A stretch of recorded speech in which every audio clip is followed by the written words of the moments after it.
What's going on, folks? I'm Nev from Nev's Tacbits, otherwise known as your friendly neighborhood basement dweller. Don't worry, ma'am, I am from the internet. Now, I was there. I was there when the magic was written, Gandalf. I had the original Pokemon Blue.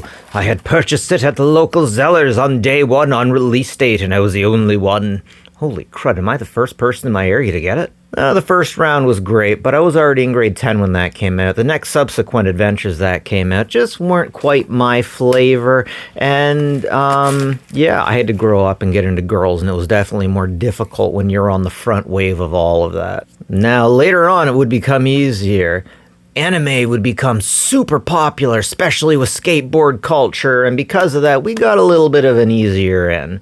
But not all of us had that. But for now, let's just have some fun, take a look and take this stuff apart, see what's on the inside. This is actually a collectible unit worth about 30-40 Canadian ruples, and it actually talks. I am your Pokédex. Training will improve your Pokémon. Hit point 2. Will you be a Pokémon master? I wonder if... Will you No. be a Pokémon master? Pokémon data.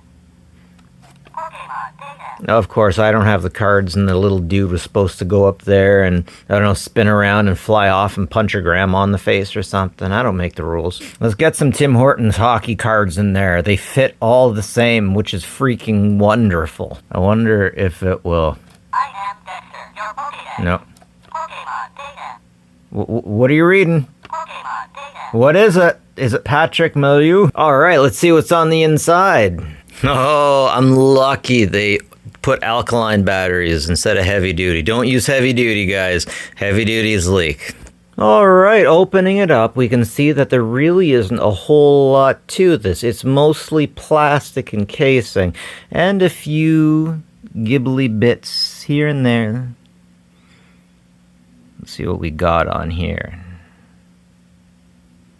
Okay, resistors, capacitors. Oh, it's interesting. We seem to be missing one. It's like they decided not to go with that. C4. Yeah, let's leave the C4 out of it. Alright, sorry for the beam of light. The goddess lays it where she will. Anyways, so, blop, right there. That's the pickup.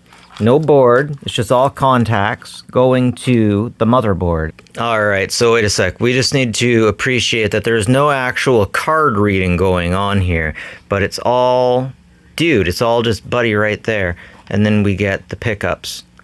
It's whatever you put there, then it's the pickups.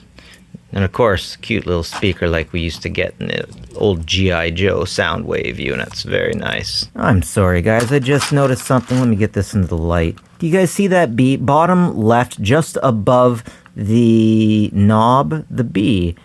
It's sometimes motherboard makers like to put little pieces of art on circuit boards, and I think that's one. There it is. I got a better image of it. Is it a B? Is it a P? A D? No, you decide. Now this is collectible, so I don't want to hurt this unit. But this looks like it was handmade, and I love it. Oh, dude, that's it? That's the chip? That's wonderful. That's amazing. That is so cool. Okay. All right. So, sorry, let me get a good look at this. Oh, we don't really see a lot. There's not much going on here. It's just a single chip that's going to be super small that I'm not going to be able to see right under that splotch. No fair. No fair. Oh, I can't take that apart. Anyways, yeah. Gotta say, I love this old school technology that you can take apart and put back together. And as long as you have all the right bolts, you're good to go. Love it, love it, love it. Anyways, thanks for joining me here. Ladies and gentlemen, Nev from Nev's Tacbits. Have a good one. And take care of each other. Like and subscribe. Have a good one.